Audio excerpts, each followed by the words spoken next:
bake a cherry pie? Billy boy, Billy boy. Can she bake a cherry pie? Charming Billy. She can bake a cherry pie, quick as a cat can wink her eye. She's a young thing and cannot leave her mother. Well, Granny, did you pick out your spot yet for the garden? Yep. I kind of favor a patch right close here to the house. I'll plow you up something there directly. Yeah, just enough for some onions and taters and some Rudy Bakers. And a few rows of corn. Paul? Morning, Granny. Paul, can I help you with the plowing and the spading? Well, Ellie, I'd rather you put on one of them pretty dresses that Miss Hathaway got you. But, Paul, I can plow better in these clothes. Plowing. You know, Ellie, I'd like you to wear one of them dresses kind of regular. Wouldn't you, Granny? You're mighty fetching in a dress, Ellie. Prettier than a tub of fresh churned butter. Paul, if I go to wearing them dresses, Jethro will make fun of me. I reckon he hadn't better. Now, you run along and put on something with skirts. All right, but he hadn't better make fun. He won't, he won't. You know, speaking of Jethro, I think he's got himself a sweetheart. The banker's secretary? That's right. They was out together last night. What'd they do? Well, I don't rightly know for sure, but it was something to do with bowls. All you do with bowls is eat. Yeah, I reckon that's what it was then. She said she was going to take him bowling. You know, Jed, I kind of like that Miss Hathaway. Yeah, I think she kind of likes us, too. Oh, those marvelous plants. Those simple, rugged mountain people. The more I see of them, the more I am impressed. Yes, now Never have I observed such strength of body, mind, and character. Yes, now They stand like boulders in the pebble-strewn landscape of Beverly Hills. Like mighty oaks among bushes. Like quiet. Now, like I admire them, too. But those boulders need polishing, and we've got to put some city leaves on those oaks before my wife gets back from Boston. Incidentally, in any endeavor requiring physical strength, they are most exceptional. I took Jethro bowling last night. Here's the bill. $3,000. How many games did you bowl? Well, you see, what happened was this. I said to Jethro, Pick up that bowling ball, she says, and see can you knock over them pins down yonder. They's just sticks. Anyway, I snatches up that rascal, draws back, and lets her fly. Did you knock down them pins? Yeah, the pins, the pin boy, the end of the building, a brick wall, and a signboard down on Sunset Boulevard. I bet you Miss Jane didn't do that good. Well, she didn't even try. She just looks at me and says, Jethro, you're strong as an ox and twice as handsome. Ain't no two ways about it, Granny. That city girl is sweet on this boy. I reckon so, the way she's bragging on his looks. You are handsomer than an ox. Thank you, Granny. Cousin Ellie, you're a city girl now. Do you think... You see there, Paul? I told you this would happen if I took to wearing these dresses. If you call me that again, I'll turn you every way but loose. Say nothing but city gal.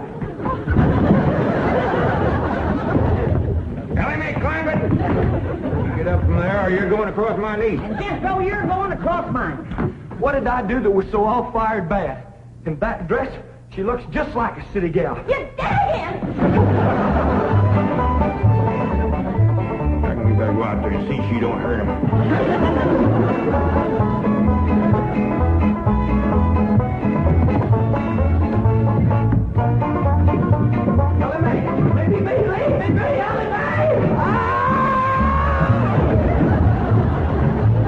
Jethro, now that we living in a city, you got to learn to use the steps.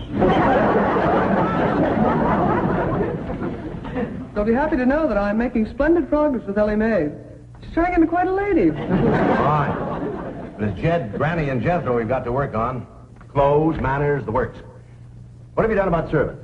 That's a problem, Chief. They're basically opposed to the whole idea of able-bodied people letting others do their work for them. Well, that's a refreshing attitude. But we've got to get a skeleton staff in there somehow.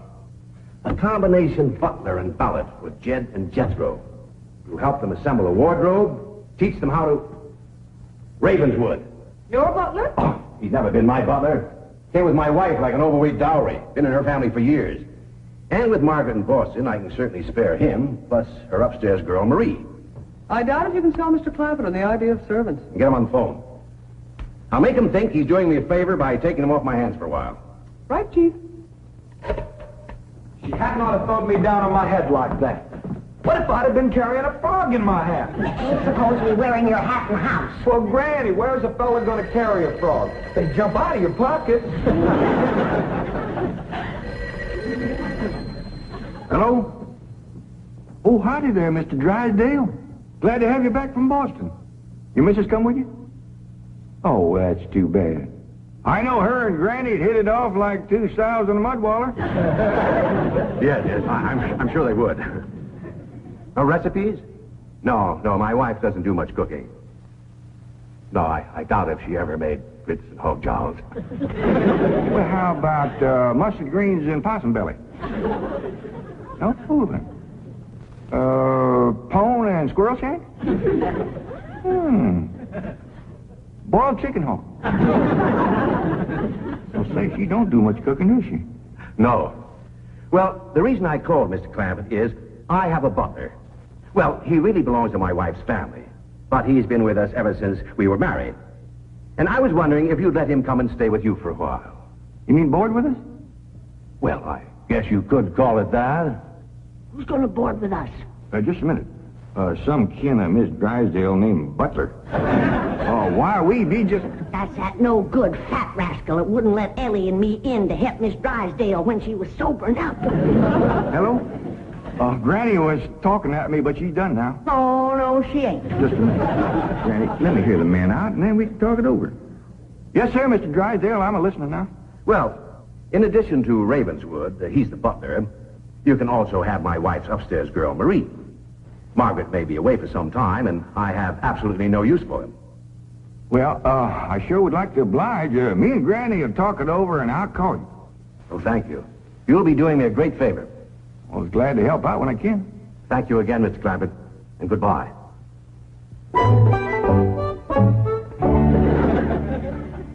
Is somebody coming to live with us, Uncle Jed?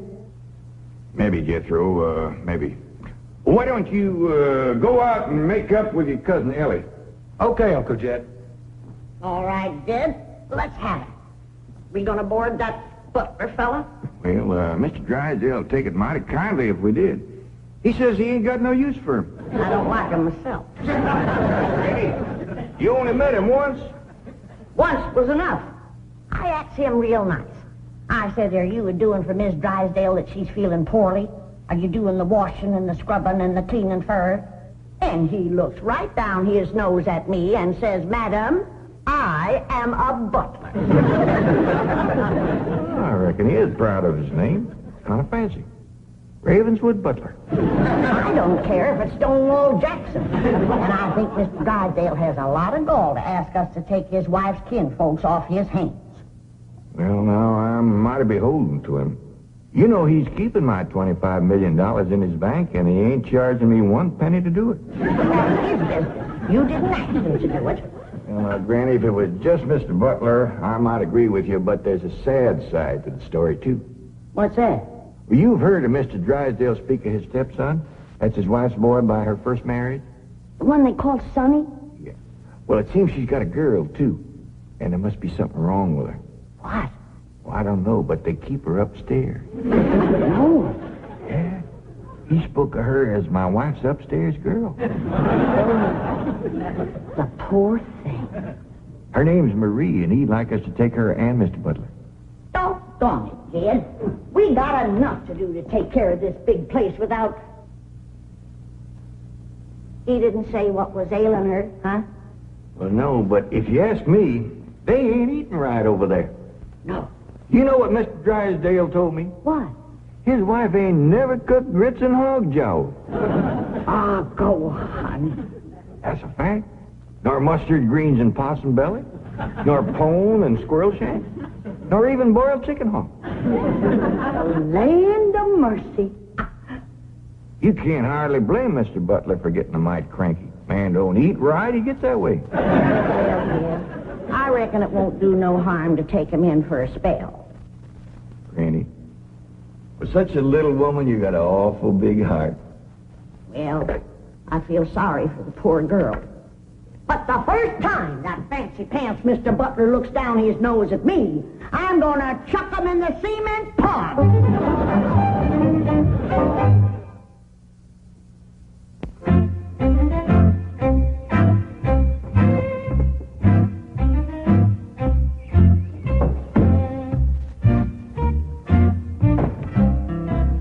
Now, I'm doubling your salaries for the length of time you stay at the Clampett home. But if one word of this gets back to my wife in Boston, you're both out of work with no references. Actually, you will find the Clampetts to be basically fine people. All they need is a little polish. Polish. They need sandblasting. However, I think Miss Hathaway's plan may overcome their initial resentment of wearing city clothes. Yes, I think I have devised rather a clever strategy. To put it briefly and succinctly, my strategy is as follows. I shall propose to the Clampetts that they sit for a family portrait. As you know, my hobby is painting. Now, I shall suggest to the Clampetts that their attire match their background, which is, of course, their beautiful mansion. They will no doubt see the logic of my didactic approach, accede to my wishes, don suitable raiment, and, once they have seen themselves thus attired, take... We're in. Let's go. We forgot to dust the stair rail. I'll do it, Granny.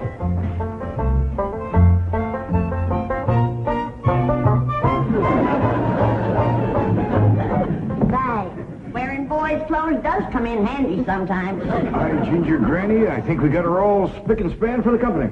They ain't a speck of dirt no place. Can I go swimming now? Me too? As soon as we help Granny clean up the kitchen.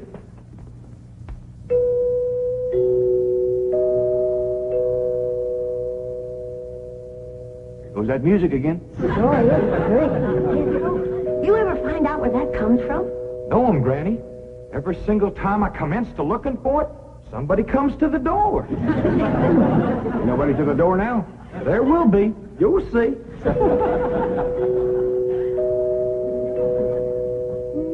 Doggies, that's nice. I'll pitch in and see can we find it. You're wasting your time.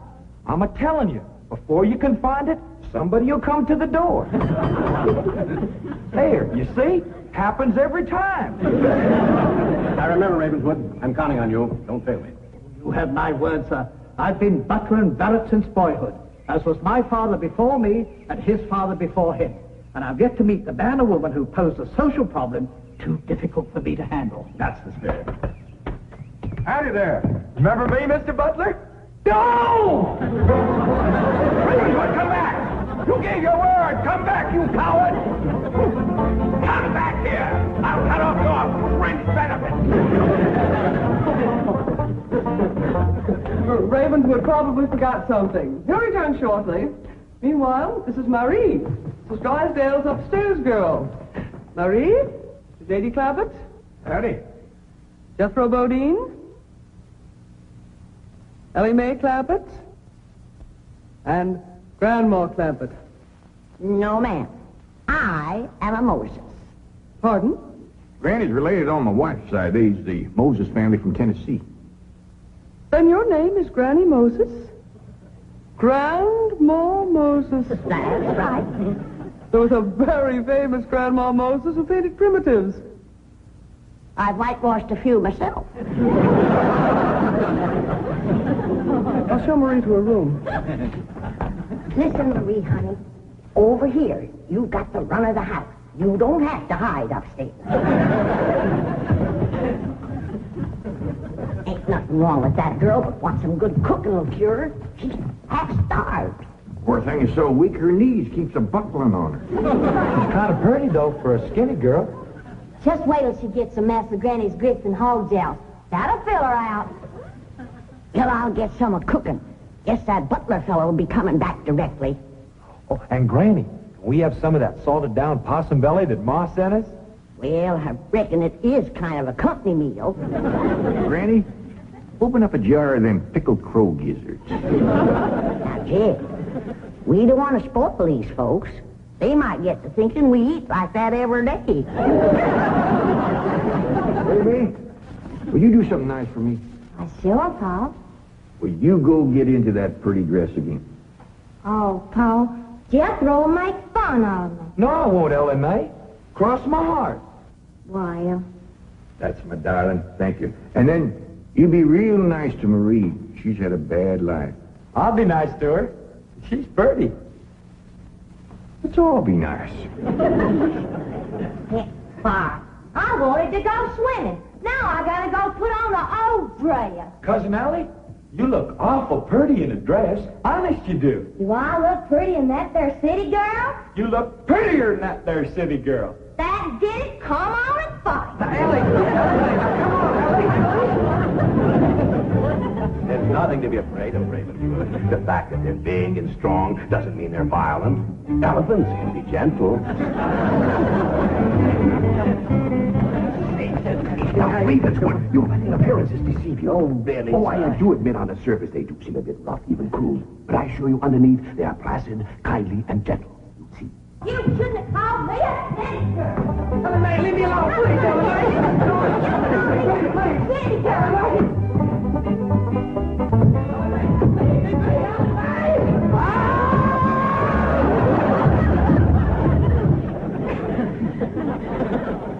Mr. Butler, don't never say anything nice to that girl. She'll kill you.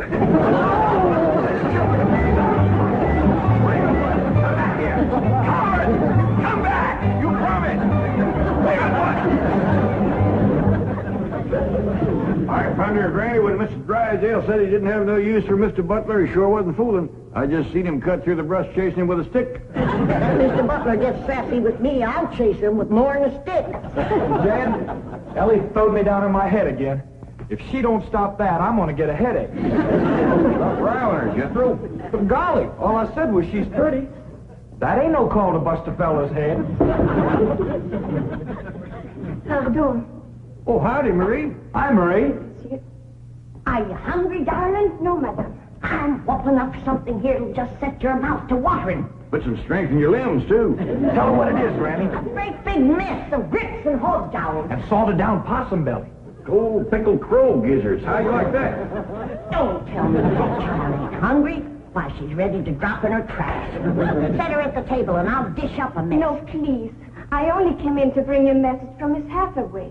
She's preparing to paint the family portrait, and she wishes to know if you all will sit for her. May I tell her that you will sit for her? Well, yeah, I reckon we'll do that. Merci.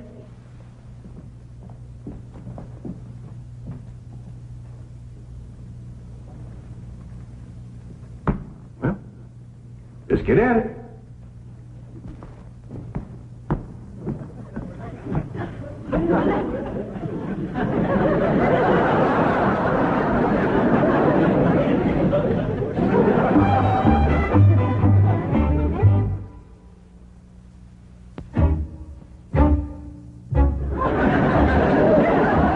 Reckon it's all right to talk while we're sitting? Yeah, I reckon. Found out something about Marie. What? She's scared of Mr. Butler. How'd you know? I asked her to go swimming with me, and she says he wouldn't allow it. What business is it of his? That's what I said. And she says he's a butler, and I'm just an upstairs girl. And I got to do whatever he says. We'll see about this. Oh, dingies. Let's help Mr. Drysdale find him and give him a whooping. Oh, kitchen granny. Well, you go put a dress on like you promised. Uncle Jed, I'm going swimming. If I see him, I'll fetch him in. Don't go jumping in with your clothes on again. Well, I won't, Uncle Jed. Miss Hathaway, she gave me a present last night. She says it's something special for her to go swimming in. What'd she give you? Oh, pair of trunks. You go swimming in the cement pond. Boy, it's too big to go swimming in a trunk. Ed, In a pair of them. I got a feeling that Mr. Butler feller is going to be trouble. Yeah, we can handle him. Well, I still say that I think Mr. Drysdale has a lot of nerve to ask us to board his wife's relations. Maybe he just fed up. Man can get awful tired of having his wife's kin underfoot all the time.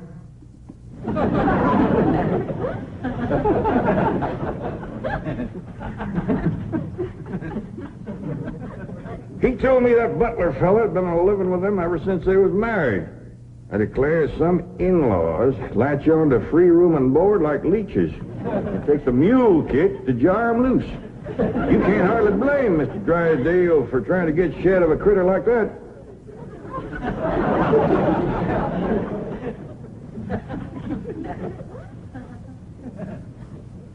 Is that the way you feel? You bet it is. I'll see how fast I can get packed. I'll get out from underfoot just as quick as I can. No, Jeff. I know when I'm not wanted. It don't take no mule kick to get shed of me. Darnation, Granny, I wasn't talking about you. We couldn't get along without you. No, Jeff. I'm just a burdensome old woman, no good to nobody. Why don't you throw me down the well? Go ahead, pick me up, carry me out to the well, and throw me in. Stop talking like that. Uncle Dan! Uncle Dan! I caught him. Mr. Drysdale, he gave out, but I caught this fat little rascal. What are you doing? You going to whip me, Granny? No, Jethro, I'm going to get thrown down the well. Why don't you throw us both down the well together? But it's no good leeching both. Mr. Butler, I'm sorry Jethro got mighty rough with you. He don't mean no harm. He's just an overgrown boy. Now, we's all mighty pleasure to have you come and stay with us, and as long as you behave yourself, won't be no trouble. Oh, I'm Jed Clampett. Sir. This here's Granny. I reckon you and Jethro done met. Yeah. Sir. Oh, and this here's my daughter, Ellie Mae. Enchantée, mademoiselle. Vous êtes très belle, très charmant, très ravissant. Don't you dare use them kind of words to a lady. What do you say, Granny? I ain't sure, but it sounded dirty. Said your daughter was pretty and charming. Oh, you're so different from all the others. You're like a beautiful city girl. He had not have said that. Oh, Marie, Oui, Miss Jane. didn't you say the Clampetts had agreed to sit for their portrait? Oui, they said they would do it. What is it? I believe it to be self-preservation, madam. No!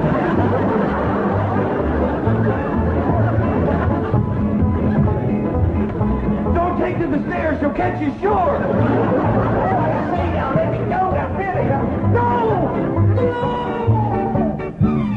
Sounds like Ellie got him. Afraid so. Could somebody please tell me what is transpiring in the... Dead. Ellie throwed him all right, but I caught him before he hit the floor. So here you are. Well, now, everything seems to be fine. You see, Ravenswood, didn't I tell you the Clampetts were kindly, gentle people? Yes, sir. Thank you, sir.